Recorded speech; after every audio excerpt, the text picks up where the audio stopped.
வேத ஆராய்ச்சிக்காக காத்திருக்கும் உங்களுக்கு எங்கள் அன்பின் வாழ்த்துக்கள். நாம் கடந்த நிகழ்ச்சியிலே யோவான் ஸ்நானகனின் ஊழியம், இயேசு கிறிஸ்துவின் ஞான ஸ்நானம் மற்றும் இவர் நமக்கு எப்போது அக்கினியினால் ஞான ஸ்நானம் கொடுப்பார் என்ற பல சத்தியங்களை கற்றுக்கொண்டோம். உலகத்தின் ராஜ்யங்கள் பிசாசின் இடத்திலா இருக்கிறது? நம்முடைய எதிரி யார்? இயேசு கிறிஸ்து ஊழியத்தின் தலைமையகம் எது என்ற எல்லாவற்றிற்கும் விடையை காண இந்த நிகழ்ச்சிக்கு உங்களை அன்புடன் அழைக்கிறோம். ஆண்டவருடைய வார்த்தையை கேட்க ஆவலோடு காத்திருக்கிற அருமையான சகோதரனை சகோதரியே, சோதனை என்ற வார்த்தைக்கு இரண்டு பொருள்கள் உண்டு. ஒன்று, தவறான காரியத்தை செய்ய தூண்டப்படுவது. இரண்டாவது, வலிமையை பரிசோதிப்பது. இயேசு தம்மிலே பாவம் இல்லாதவராயிருந்தபடினாலே சோதனைக்கு அவர் வாழ்க்கையிலே இடம் கொடுக்க போவதில்லை என்பதை தெளிவுபடுத்துவதற்காக, சோதனையிலே விழுந்து போகாத ராஜா அவர் என்பதை வெளிப்படுத்துவதற்காக, நமக்கு வரும் சோதனையை காட்டிலும் மிக வலிமையான சோதனையை பிசாசானவன் கொண்டு வந்தான். இரண்டாவதாக, தேவன் ஆபிரகாமின் விசுவாசத்தை பரிசோதித்தார். இந்த சோதனையிலேயும் விழுந்து போகாதவர், ஏனென்றால் அவரே உலக இரட்சகர் என்பதை வெளிப்படுத்துவதற்கு அந்த சோதனை அவருடைய வாழ்க்கையிலே தேவையானதாயிருந்தது. மத்தேயு 4:1 பாருங்கள். அப்பொழுது இயேசு பிசாசினால் சோதிக்கப்படுவதற்கு ஆவியானவராலே வனாந்தரத்திற்கு கொண்டு போகப்பட்டார். இங்கே தெளிவாக சொல்லப்பட்டிருக்கிறது போல பிசாசினாலே அவர் சோதிக்கப்பட வேண்டும். 2-3 அவர் இரவும் பகலும் 40 நாள் உபவாசமாயிருந்த பின்பு அவருக்கு பசி உண்டாயிற்று. அப்பொழுது சோதனைக்காரன் அவரிடத்தில் வந்து, நீர் தேவனுடைய குமாரனேயானால் இந்த கல்லுகள் அப்பங்களாகும்படி சொல்லும் என்றான். அருமையானவர்களே, இதே போன்ற சோதனைதான் ஏவாளுக்கும் வந்தது. முதலாவதாக சரீர தொடர்பான ஒரு சோதனை. ஏவாள் அந்த கனியை பார்த்தபொழுது அந்த விருட்சம் புசிப்புக்கு நல்லது என்று கண்டாள். இதை ஆதியாகமம் 3:6 பார்க்கிறோம். இதைப்போல பிசாசானவன் இயேசு கிறிஸ்துவனிடத்திலே, நீர் தேவனுடைய குமாரனேயானால் இந்த கல்லுகள் அப்பங்களாகும்படி சொல்லும் என்கிறான். 1 யோவான் 2:15-16 மாம்சத்தின் இச்சையாகிய சோதனை என்று சொல்லப்பட்டிருக்கிறது. மத்தேயு 4:4 பாருங்கள். அவர் பிரதியுத்தரமாக, மனுஷன் அப்பத்தினாலே மாத்திரமல்ல, தேவனுடைய வாயிலிருந்து புறப்படுகிற ஒவ்வொரு வார்த்தையினாலும் பிழைப்பான் என்று எழுதியிருக்கிறதே என்றார். இயேசு கிறிஸ்துவுக்கு உபாகம புத்தகம் நன்றாக தெரியும். அது தேவனால் எழுதப்பட்டது என்பதையும் அவர் விசுவாசித்தார். எனவே உபாகமம் 8:3 சொல்லப்பட்டிருக்கிற வார்த்தைகளை பயன்படுத்தியே பிசாசை ஜெயிக்கிறார். தொடர்ந்து இரண்டாவது சோதனையை பாருங்கள். 5-6 அப்பொழுது பிசாசு அவரை பரிசுத்த நகரத்திற்கு கொண்டு போய் தேவாலயத்து உப்பரிகையின் மேல் அவரை நிறுத்தி, நீர் தேவனுடைய குமாரனேயானால் தாழ குதியும், ஏனெனில் தம்முடைய தூதர்களுக்கு உம்மை குறித்து கட்டளையிடுவார். உமது பாதம் கல்லில் இடராதபடிக்கு அவர்கள் உம்மை கைகளில் ஏந்தி கொண்டு போவார்கள் என்பதாய் எழுதியிருக்கிறது என்று சொன்னான். அருமையானவர்களே, கவனித்தீர்களா? இயேசு கிறிஸ்து வசனத்தை பயன்படுத்தியவுடன் பிசாசும் இப்பொழுது அவரை வேத புத்தகத்திலிருந்தே சோதிக்கிறான். சங்கீதம் 91:11-12 அடிப்படையிலே அவன் பேசுகிறான். வார்த்தைக்கு வார்த்தை வேதத்திலே உள்ளபடி அவன் கூறாவிட்டாலும் வேதத்தின் வார்த்தைகளையே அவன் பயன்படுத்துகிறான். பிரியமானவர்களே, இது ஆவிக்குரிய சோதனை என்று சொல்லலாம். ஏவாள் அந்த விருட்சத்தின் கனியை பார்த்தபொழுது அது புசிப்புக்கு நல்லது என்று மட்டும் காணவில்லை, அது புத்தியை தெளிவிக்கிறதற்கு இச்சிக்கப்படத்தக்க விருட்சமாயிருக்கிறது என்றும் அவள் கண்டுதான் அதை பறித்தாள். கிறிஸ்தவனுடைய வாழ்க்கையிலேயும் அப்படிப்பட்ட சோதனை வருகிறது. இதுதான் ஜீவனத்தின் பெருமையாகிய சோதனை. 1 யோவான் 2:16 இதை குறித்து நாம் வாசிக்கிறோம். வசனம் 7 பாருங்கள். மத்தேயு 4:7 அதற்கு இயேசு, உன் தேவனாகிய கர்த்தரை பரீட்சை பாராதிருப்பாயாக என்றும் எழுதியிருக்கிறதே என்றார். இங்கே அவர் உபாகமம் 6:14 வசனத்தை கையாளுகிறார். மூன்றாவதாக மனோ தத்துவ ரீதியான சோதனை ஒன்று வருகிறது. மத்தேயு 4:8-9 மறுபடியும் பிசாசு அவரை மிகவும் உயர்ந்த மலையின் மேல் கொண்டு போய் உலகத்தின் சகல ராஜ்யங்களையும் அவைகளின் மகிமையையும் அவருக்கு காண்பித்து, நீர் சாஷ்டாங்கமாய் விழுந்து என்னை பணிந்து கொண்டால் இவைகளை எல்லாம் உமக்கு தருவேன் என்று சொன்னான். இங்கே பிசாசானவன் உலகத்தின் ராஜ்யங்களையும் அதன் மகிமையையும் காட்டுகிறான். இது மனோரீதியான ஒரு சோதனை. மனிதன் அதிகாரத்தை இச்சிக்கிறவனாய் இருக்கிறான். ஏவாளும் இப்படிப்பட்ட சோதனைக்கு தன்னை அர்ப்பணித்து விட்டாள். அவளுக்கு அங்கே வந்த சோதனை என்ன? ஆதியாகமம் 3:5 பார்ப்போம் என்றால், நீங்கள் இதை புசிக்கும் நாளிலே உங்கள் கண்கள் திறக்கப்படும் என்றும் நீங்கள் நன்மை தீமை அறிந்து தேவர்களைப் போல் இருப்பீர்கள் என்றும் தேவன் அறிவார் என்று சொன்னது. அருமையானவர்களே, நம்மிலே அநேகர் இப்படிப்பட்ட சோதனைகளிலேயும் விழுந்து போகிறோம். இங்கே ஆண்டவராய் இயேசு கிறிஸ்து கொடுக்கிற பதிலை பாருங்கள். வசனம் 10. அப்பொழுது இயேசு, அப்பாலே போ சாத்தானே, உன் தேவனாய கர்த்தரை பணிந்து கொண்டு அவர் ஒருவருக்கே ஆராதனை செய்வாயாக என்று எழுதியிருக்கிறதே என்றார். இப்பொழுது அவர் உபாகமம் 6:13 உபாகமம் 10:20 சேர்த்து சொல்லுகிறார். அருமையான சகோதரனை சகோதரியே, நாம் கவனிக்க வேண்டிய மிக முக்கியமான ஒரு காரியம் என்னவென்றால், ஒவ்வொரு சோதனைக்கும் பதில் சொல்லும் பொழுது இயேசு கிறிஸ்து வேத வசனங்களையே பயன்படுத்துகிறார். இந்த சத்தியமே நாம் ஒவ்வொருவரும் இந்த வேத பகுதியிலே கற்றுக்கொள்ள வேண்டிய மிக முக்கியமான சத்தியம். நம்மில் அநேகருடைய வாழ்க்கையிலே உண்மையான ஒரு கிறிஸ்தவ வாழ்க்கை வாழுவதிலே அதிகமான போராட்டத்தில் இருக்கிறோம். ஏன்? வேத வசனத்தை குறித்த அறிவு நமக்கு இல்லை. வேத வசனத்தை அறியாமல் இருப்பதே பிரச்சனைகளுக்கு காரணம். கவனித்தீர்களா? இயேசு கிறிஸ்து ஒவ்வொரு முறையும் வேத வசனங்களையே பதிலாக சொல்லுகிறார். என்னை கேட்டுக்கொண்டிருக்கிற எனக்கு அருமையான சகோதரனை சகோதரியே, உங்கள் வாழ்க்கையிலேயும் நீங்கள் சந்திக்கிற ஒவ்வொரு பிரச்சனைக்கும் ஏற்ற வேத வசனம் உண்டு என்று சொல்லி நான் விசுவாசிக்கிறேன். இவ்வாறு கூறுவதனாலே உங்கள் பிரச்சனைக்கான விடை எனக்கு தெரியும் என்று நான் சொல்லவில்லை. ஆனால் உங்கள் பிரச்சனைக்கான விடையை தேவன் வைத்திருக்கிறார். அது மட்டுமல்ல, அந்த விடை வேத வசனத்திலேயே இருக்கிறது. இந்த காரணத்தினாலே தான் வேத வசனங்களை நாம் நன்றாக அறிந்து கொள்ள வேண்டும். இந்த கருத்துக்களை மீண்டும் நான் வலியுறுத்த விரும்புகிறேன். பிசாசின் சோதனை ஒவ்வொன்றிற்கும் இயேசு கிறிஸ்து இப்படி நான் நினைக்கிறேன் அல்லது இப்படி நான் விசுவாசிக்கிறேன் என்று பதில் சொல்லவில்லை. திட்டமும் தெளிவுமாக தேவனுடைய வார்த்தை இவ்வாறு சொல்லுகிறது என்று தெளிவாக கூறினார். கர்த்தருடைய பிள்ளைகளாகிய நம் ஒவ்வொருவருக்கும் நமக்கு வருகிற சோதனைகளை ஜெயிப்பதற்கு வேத வசனம் ஒன்றே போதுமானது. இயேசு கொடுத்த பதில் மிக மிக பொருத்தமானதும் போதுமானதாயிருந்தபடினாலே தான் மத்தேயு 4:11 நாம் என்ன வாசிக்கிறோம்? அப்பொழுது பிசாசானவன் அவரை விட்டு விலகி போனான் என்று வாசிக்கிறோம். அது மட்டுமல்ல, 11 பின்பகுதியிலே உடனே தேவ தூதர்கள் வந்து அவருக்கு பணிவிடை செய்தார்கள் என்றும் வாசிக்கிறோம். ஆனால் லூக்கா எழுதின சுவிசேஷம் 4:13 பார்க்கும் பொழுது பிசாசானவன் சோதனை எல்லாம் முடித்த பின்பு சில காலம் அவரை விட்டு விலகி போனான் என்று வாசிக்கிறோம். மீண்டும் அடுத்த நாளே வந்தான், அதற்கடுத்த நாளும் வந்தான், தொடர்ந்து வாழ்நாள் முழுவதெல்லாம் அவரை சோதித்தான் என்று நான் விசுவாசிக்கிறேன். தெளிவாக நாம் பார்க்கக்கூடிய 2 இடங்கள் உண்டு. இயேசு கிறிஸ்து தனது பாடு மரணங்களை குறித்து சீஷர்களிடத்திலே சொல்லும் பொழுது பேதுரு அவரை தனியாக அழைத்து கொண்டு போய், ஆண்டவரே, இதெல்லாம் உமக்கு நேரிடக்கூடாது என்று சொன்னான். அப்பொழுது சோதிக்கிறவன் பிசாசுதான் என்பதை அறிந்தபடியினாலேதான் இயேசு, எனக்கு பின்னாக போ சாத்தானே என்று சொன்னார். அது மட்டுமல்ல, கெத்செமனே தோட்டத்திலேயும் பிசாசானவன் இயேசுவை சோதித்தான். இயேசு கிறிஸ்துவின் இந்த சோதனை நமக்கு வேறு என்ன கற்றுக் கொடுக்கிறது? முதலாவதாக, இயேசு பிறக்கும் பொழுதே ஒரு ராஜாவாய் பிறந்தார் என்பதை அறிந்து கொண்டோம். ஒரு ராஜா என்றே அவர் அறிமுகப்படுத்தப்படுகிறார். ஒரு ராஜாவாகவே அவர் ஞான ஸ்நானம் பெறுகிறார். இப்பொழுது ஒரு ராஜாவாகவே பரீட்சையை சந்திக்கிறார். மத்தேயு எழுதின சுவிசேஷம் முழுவதிலுமே அவர் ஒரு ராஜாவாயிருக்கிறார். அவருக்கு வந்த இந்த சோதனைகள் பல காரியங்களை வெளிப்படுத்துகிறது. அவைகளிலே ஒன்று, பிசாசானவனும் ஒரு தனி மனிதன். இவ்வாறு இயேசுவை சந்திக்கும் இந்த சம்பவத்திலேயும் அவன் ஒரு தனி மனிதனாகவே காணப்படுகிறான். பிசாசானவன் வெறும் சக்தி மட்டுமல்ல, அவனுக்கு ஒரு ஆழ்தத்துவமும் உண்டு என்பதை இந்த பகுதி நமக்கு உணர்த்துகிறது. பிசாசு சோதனையோடு வரும்பொழுது மிக தந்திரமாக அவன் வருவான். அவன் என்ன சொல்லுகிறான்?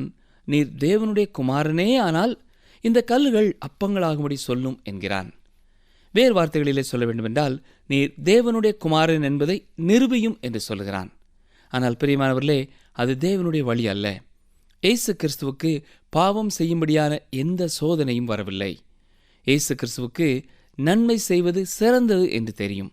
எனவேதான் அப்படிப்பட்ட ஒரு சோதனையை கொண்டு வருகிறான். அப்பம்தான் ஒரு ஜீவனுக்கான, ஒரு வாழ்க்கைக்கான அடிப்படை. கல்லுகளை அப்பமாக்குவது என்பது ஒரு நல்ல காரியம். தனது ஊழியத்தின் பிந்திய காலத்திலே அவர் அப்பங்களை கொண்டு அநேகரை போஷித்தார். இங்கே சாத்தான் இயேசுவுக்கு கொண்டு வந்த சோதனை என்னவென்றால், தேவனுடைய திட்டத்திற்கு வெளியே இயேசு செல்லும்படியாக தள்ளுவதே அவனுடைய நோக்கமாயிருந்தது. இயேசு கிறிஸ்து ஆவியின் பட்டயமாகிய வசனத்தையே பயன்படுத்தினார். ஒவ்வொரு முறை அவர் பதிலும் இப்படி எழுதியிருக்கிறதே என்பதாகத்தான் அமைந்திருந்தது. நிகழ்ச்சியை கவனித்துக் கொண்டிருக்கிற அருமையான சகோதரனே, சகோதரியே, ஆவியின் பட்டயத்தை நாம் சரியாக பயன்படுத்த கற்றுக்கொள்வோம் என்றால் அது மிகவும் வலிமையான ஆயுதம் என்பதை நாம் அறிந்து கொள்வோம். மற்றும் ஒரு ஆர்வம் தரக்கூடிய காரியம் என்னவென்றால், இயேசு கிறிஸ்து உபாகம புத்தகத்திலிருந்து மேற்கோள் காட்டினார். இரண்டாவது, பிசாசு இயேசுவை சோதிக்கும் பொழுது எல்லாரும் பார்க்கும்படியாக பெரிய அற்புதங்களை செய்து ஒரு சமய தலைவராக அவரை தள்ள முயன்றான். தேவனுடைய திட்டப்படி அவர் சிலுவையிலே பாடுபடுவதை தவிர்க்க முயன்றான். அருமையானவர்களே, இன்றும் இந்த உலகத்திலே அற்புதங்களை செய்யும் ஊழியர்களை குறித்தும் நாம் கவனமாயிருக்க வேண்டும். அப்படிப்பட்டவர்களாலும் மனிதர்கள் தவறான வழியிலே நடத்தப்பட்டு விடுவதற்கான ஆபத்து இருக்கிறது. இந்த அநேகர் இப்படிப்பட்ட மனிதர்களுக்கு பின்னாலே செல்கிறார்கள். அநேக இப்படிப்பட்ட செயல்களை ஆராய்ந்து பார்த்து இது ஒன்றுமே உண்மையான அற்புதங்கள் அல்ல என்பதை வெளிப்படுத்தினாலும் மக்கள் அவர்கள் பின்னாலேயே செல்கிறார்கள். அற்புதமான சுகம் பெறுவதை நான் விசுவாசிக்கிறேன். பரம வைத்தியரிடத்திலே நேரே சென்று நீங்கள் பெற்றுக்கொள்ளக்கூடிய அற்புதங்களை நான் விசுவாசிக்கிறேன். அருமையானவர்களே, உங்களுக்கு ஒரு பயங்கரமான வியாதி இருக்கும் பொழுது போலியான ஒரு வைத்தியரிடத்திலேயோ, இப்பொழுதுதான் படித்து வந்த ஒரு வைத்தியரிடத்திலேயோ நீங்கள் செல்ல மாட்டீர்கள். நீங்கள் என்ன செய்வீர்கள்? அதற்கான சிறப்பு வைத்தியர்களிடத்திலேயே நேராக நீங்கள் செல்வீர்கள். எந்த மனிதனும் அற்புதத்தை செய்ய முடியாது. பிசாசானவன் விரும்பியது போல இயேசு கிறிஸ்துவும் ஒரு சமய தலைவராக விரும்பவில்லை. அருமையானவர்களே, பிசாசானவன் திரும்ப வந்து வேத வசனங்களையே பேசுகிறான். சங்கீதம் 91, 11, 12 வசனங்களை பேசினான். அவன் திறமையாக வசனத்தை சொன்னான், ஆனால் அதை சரியாக சொல்லவில்லை. பிசாசானவன் தனது சொந்த லாபத்திற்காக வேத வசனத்தை திரித்து கூறினான். மிக முக்கியமான வாக்கியங்களையும் வார்த்தைகளையும் விட்டுவிட்டு அவன் பேசுவான். இங்கே அவன் சொல்லும் பொழுதும் சங்கீதம் 91 அவன் எடுத்து பேசும் பொழுது உன் வழிகளிலெல்லாம் உன்னை காக்கும்படி என்பதை அவன் சொல்லவில்லை. அதுதான் அந்த வசனத்தின் மிக முக்கியமான பகுதி. பிசாசானவன் தேவனுடைய திட்டத்தை நிராகரிக்கும்படியாகவே சொல்லுகிறான். அருமையானவர்களே, எல்லா வேளைகளிலேயும் நம்முடைய வாழ்க்கையிலே அற்புதம் செய்வது தேவனுடைய சித்தம் அல்ல. இன்று அநேகர் நினைக்கிறது என்ன? தேவனை கட்டாயப்படுத்தி ஏதாவது செய்ய வைக்கலாம் என்று நினைக்கிறார்கள். உங்களுக்காக வேலை செய்யும் ஒரு வேலைக்காரர் தேவன் அல்ல. அதை நாம் செய்ய முடியாது. அவர் சர்வ வல்லமை உள்ளவர். அவரே அண்ட சராசரங்களையும் படைத்தவர். நாம் அவருடைய சிருஷ்டியாய் இருக்கிறோம். அவர் நம்முடைய சிருஷ்டிகராய் இருக்கிறார். அவருடைய சித்தத்திற்கே நாம் நம்மை ஒப்புக் கொடுக்க வேண்டும். அநேக வேளைகளிலே அது இனிமையானதாய் இராது. ஆனால் என்னுடைய சித்தமல்ல, உங்களுடைய சித்தமல்ல, அவருடைய சித்தத்தை நாம் செய்வதே மிக உன்னதமானது. அதுவே மிக முக்கியமானது. அடுத்ததாக, பிசாசானவன் இந்த உலகத்தின் ராஜ்யங்களை இயேசுவுக்கு கொடுப்பேன் என்று சொல்லுகிறான். அப்படி என்றால் உலகத்தின் ராஜ்யங்கள் எல்லாம் பிசாசினிடத்திலேயா இருக்கிறது? இதற்கு நீங்கள் பதில் கொடுக்கும் முன்னதாக சற்றே எண்ணி பாருங்கள். இதை குறித்தும் நானும் பலமுறை சிந்தித்திருக்கிறேன். ஆண்டவராய் இயேசு கிறிஸ்து கூட அவனை பார்த்து, இந்த உலகத்தின் ராஜ்யங்கள் எல்லாம் நீ எனக்கு கொடுக்கும்படியாக அது உன்னிடத்திலேயா இருக்கிறது என்று கேட்கவில்லை. நான் நினைக்கிறேன் உலகத்தின் ராஜ்யங்கள் பிசாசின் கரத்திலே தான் இருக்கிறது. அருமையான சகோதரனை, சகோதரியே, இன்று பிசாசானவனே எல்லாவற்றையும் இயக்கிக் கொண்டிருக்கிறான். இன்று சில கிறிஸ்தவர்கள் பிசாசின் கிரியைகளுக்கு எதிராக போராட முயற்சிக்கிறார்கள். இந்த உலகத்திலே இருக்கும் எல்லா குழப்பங்களுக்கும் எல்லா வேதனைகளுக்கும் பின்னணியத்திலே பிசாசானவனே இருக்கிறான். அப்படி என்றால் நமது எதிரி யார் என்பதை நாம் நினைவிலே கொள்ள வேண்டும். அவன் ஒரு ஆவிக்குரிய எதிராளி. அவன் தேவனாக விரும்புகிறவன். அவன் இயேசு கிறிஸ்துவனிடத்திலே என்ன சொன்னான் நினைவிருக்கிறதா? நீர் சாஷ்டாங்கமாய் விழுந்து என்னை பணிந்து கொண்டால் இவைகளை எல்லாம் உமக்கு தருவேன் என்று சொன்னான். அவன் தேவனாக விரும்புகிறான். வசனம் 11 3வது சோதனைக்கு பின்னர் நாம் பார்த்தது என்ன? பிசாசானவன் அவரை விட்டு விலகி போனான். ஆனால் நிரந்தரமாக அவரை விட்டு விலகி போகவில்லை. இதற்கான வசனத்தையும் நாம் பார்த்தோம். இப்பொழுது இயேசு கிறிஸ்து கப்பர்நகூமிலே தனது ஊழியத்தை ஆரம்பிக்கிறதை நாம் பார்க்கிறோம். மத்தேயு எழுதின சுவிசேஷம் 4ஆம் அதிகாரம் 12-13 வசனங்களை பாருங்கள். யோவான் காவலில் வைக்கப்பட்டான் என்று இயேசு கேள்விப்பட்டு கலிலேயாவுக்கு போய் நாசரேத்தை விட்டு செபுலோன் நப்தலி என்னும் நாடுகளின் எல்லைகளில் இருக்கும் கடற்கரைக்கு அருகான கப்பர்நகூமிலே வந்து வாசம் பண்ணினார். இயேசு கிறிஸ்து இப்பொழுது எருசலேமின் பகுதிகளை விட்டு விலகிச் செல்கிறார். ஏனென்றால் அப்பொழுதுதான் யோவான் ஸ்நானகனை ஏரோது சிறைப்பிடித்து வைத்திருக்கிறான். இப்பொழுது இயேசு கிறிஸ்து தனது தலைமையகத்தை தெற்கு பகுதியிலிருந்து வடக்கு பகுதிக்கு மாற்றிவிட்டார். நாசரேத்து தான் அவருடைய சொந்த ஊர். அங்கே இருந்து அவர் கப்பர்நகூமுக்கு போய்விட்டார். எவ்வாறு அவர் அங்கே கடந்து சென்றார் என்பதை குறித்த விவரங்களை மத்தேயு நமக்கு தரவில்லை. இதுவும் நமக்கு ஒரு சத்தியத்தை வெளிப்படுத்துகிறது. அதாவது 4 சுவிசேஷங்களுமே ஒன்று போல காணப்படுவதற்காக எழுதப்பட்டது அல்ல.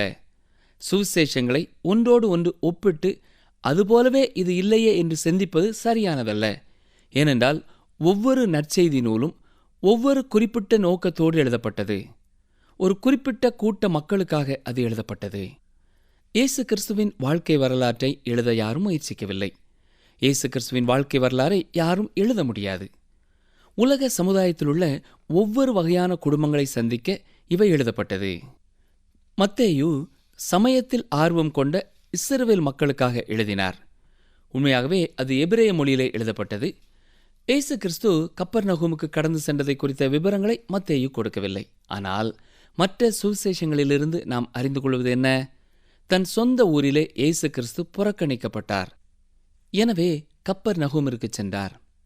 சிலுவையிலே அறையப்படும்படி அவர் எருசலேமிற்கு இறுதியாக கடந்து செல்லும் வரை கப்பர்நகூம் தான் அவருடைய தலைமையகமாயிருந்தது.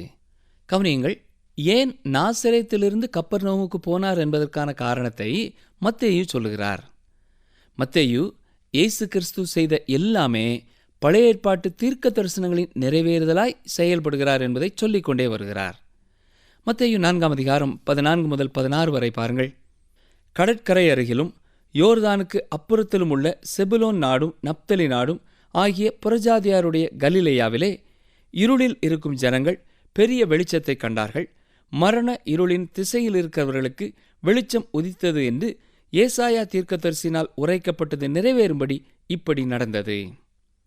இந்த தீர்க்க தரிசனத்தை ஏசாயா 9ஆம் அதிகாரம் முதல் 2 வசனங்களிலேயும் ஏசாயா 42ஆம் அதிகாரம் 6ஆம் 7ஆம் வசனங்களிலேயும் நாம் பார்க்கலாம்.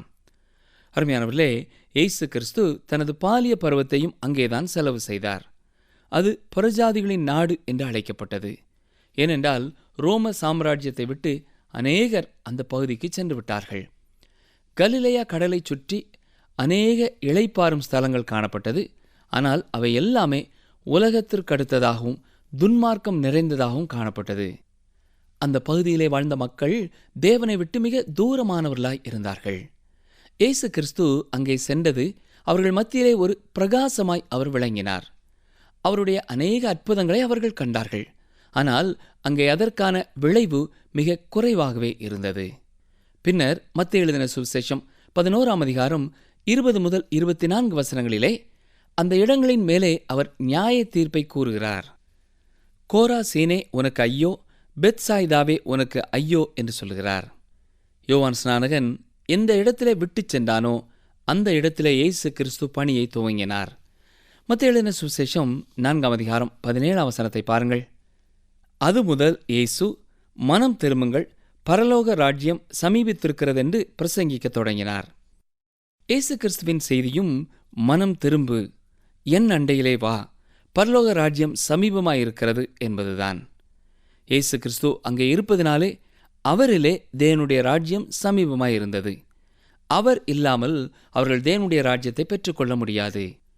பரலோக ராஜ்யம் என்று கூறும்பொழுது பூலோகத்திலே பரலோகத்தின் ஆளுகையை அது குறிக்கிறது. இப்படிப்பட்ட ஒரு காரியத்தை தான் ஒரு நாள் ஆண்டவராய் இயேசு கிறிஸ்து கொண்டு வரப்போகிறார். இந்த பூமியிலே இஸ்ரவேல் ஜனங்களுக்கு ஒரு பரலோகமாக போகிறது. இந்த பூலோகத்திலேயே அவர்கள் நித்தியத்தை அனுபவிக்கப் போகிறார்கள். ஆனால் திருச்சபையானது ஒரு பரலோக நிச்சயமுள்ளதாய் இருக்கிறது. ஆனால் இந்த பூலோகத்திற்கு அடுத்த நம்பிக்கையும் ஒரு உன்னதமான நம்பிக்கைதான். இதுதான் பழைய ஏற்பாட்டு மக்களின் நம்பிக்கை. பாருங்கள், இப்பொழுது இயேசு கிறிஸ்து தனக்கு சீடர்களை அழைக்கிறார். மத்தேயு 4:18-19 இயேசு கலிலேயா கடலோரமாய் நடந்து போகையில் மீன் பிடிக்கிறவர்களாயிருந்த 2 சகோதரராகிய பேதுரு எனப்பட்ட சீமோனும் அவன் சகோதரன் அந்திரேயாவும் கடலில் வலை போட்டு கொண்டிருக்கிற போது அவர்களைக் கண்டு, என் பின்னே வாருங்கள், உங்களை மனுஷரை பிடிக்கிறவர்களாக்குவேன் என்றார். சுவிசேஷங்களிலே நாம் பார்க்கும் பொழுது 3 முறை இவர்களை அழைப்பதை நாம் பார்க்கலாம். அருமையானவர்களே, வேறு வகையாக சொல்ல வேண்டுமென்றால் இயேசு கிறிஸ்து 3 வித்தியாசமான இடங்களிலே இவர்களை சந்தித்தார் என்று சொல்லலாம். முதல் முறை இவர்களை இவர் சந்தித்தது எருசலேமிலே. இதை யோவான் 1:35-42 எழுதியிருக்கிறார். 2வது முறை அவர்களை அவர் சந்தித்த பொழுது கலிலேயா கடலிலே அவர்களை சந்தித்தார். இந்த வேத பகுதிதான் அந்த சந்திப்பை குறித்து சொல்லுகிறது. இந்த சந்திப்பிற்கு முன்னதாகவே அவர்கள் அவரை பார்த்திருக்கிறார்கள். ஆனால் அவர் முதல் முறை சந்தித்த பொழுது அவர்களை தன்னோடு இருக்கும்படியாக அவர் அழைக்கவில்லை. இப்பொழுது இங்கே கலிலேயாவிலே அவர்களை சந்திக்கும் பொழுது அவர்கள் தன்னை பின்பற்றி வரும்படியாக அழைப்பு கொடுக்கிறார். ஆனால் மீண்டுமாக நாம் பார்ப்போம் என்றால் அவர்கள் மீன் பிடிக்கவே சென்று விடுகிறார்கள். இதை குறித்த குறிப்புகளை மார்க் எழுதின சுவிசேஷத்திலையும் லூக்கா எழுதின சுவிசேஷத்திலையும் நாம் வாசிக்கலாம். மீண்டுமாக இறுதியாக அவர் அவர்களை தனக்கு பின்னாலே வரும்படி அழைப்பு கொடுக்கிறார். அந்த நேரம் முதல் அவர்கள் அவரை பின்பற்றி வருகிறார்கள்.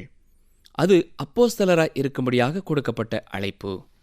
அருமையானவர்களே, இப்படிப்பட்ட மனிதர்களை இயேசு கிறிஸ்து அழைத்தது உண்மையாகவே ஆச்சரியமான ஒன்றாயிருக்கிறது. இப்படி பூரணராகாத மனிதர்களை அழைத்து இயேசு கிறிஸ்து தனது சீடர்களாக்கினபடியினாலே அவர் என்னையும் பயன்படுத்த முடியும் என்று எண்ணுகிறேன். அருமையான சகோதரனை சகோதரியே, அவர் உங்களையும் பயன்படுத்த முடியும். நாம் அவரால் பயன்படுத்தப்படுவதற்கு ஒரு மேன்மையான உன்னதமான பரிசுத்தவான இருக்க வேண்டும் என்பதல்ல. இது நமக்கு உற்சாகத்தை கொடுக்கிறது. நீங்கள் மீன் பிடிக்கும் தொழிலிலே இல்லை என்றால் ஒருவேளை உங்களை மனிதர்களை பிடிக்கும் பணிக்கு அவர் அழைக்காமல் இருக்கலாம். ஆனால் எப்படிப்பட்ட வேலையை நீங்கள் செய்து கொண்டிருந்தாலும் உங்களை அவர் பயன்படுத்த முடியும். உங்கள் தாளந்துகள் எதுவாக இருந்தாலும் அதை நீங்கள் அவர் அண்டையிலே கொடுக்கும் பொழுதே அவர் அதை பயன்படுத்த முடியும். ஒரு திருச்சபையிலே ஒரு பெண்மணி இருந்தார்கள். அவர்களுக்கு வாயை திறந்து மற்றவர்களுக்கு சுவிசேஷத்தை சொல்ல முடியாது. ஆனால் மிக அருமையாக சமையல் செய்வார்கள். அவர்கள் தனது தாளந்தை திருச்சபையிலே நடைபெறும் கூட்டங்களுக்காக பயன்படுத்தினார்கள். முதலாவது இதற்காக அவர்களை அழைத்த பொழுது அவர்களுக்கு அது வேடிக்கையாக தெரிந்தது. ஆனால் பின்னான காலங்களிலே தனது தாளந்து தேவனுக்காக எவ்வளவு அருமையாக பயன்படுகிறது என்பதை அறிந்து மகிழ்ச்சி அடைந்தார்கள். அருமையான சகோதரனை சகோதரியே, நாம் எல்லாருமே ஒரே விதமான பணியை செய்து கொண்டிருக்க வேண்டும் என்பதல்ல. நம் ஒவ்வொருவருக்கும் அவர் வித்தியாசமான தாளந்துகளை கொடுத்திருக்கிறார். திருச்சபையிலே பல வகையான அங்கத்தினர்கள் இருக்கிறார்கள். எல்லாருக்கும் வித்தியாசமான பணி உண்டு. சரி, மத்தேயு 4:20-22 பாருங்கள். உடனே அவர்கள் வலைகளை விட்டு அவருக்கு பின் சென்றார்கள்.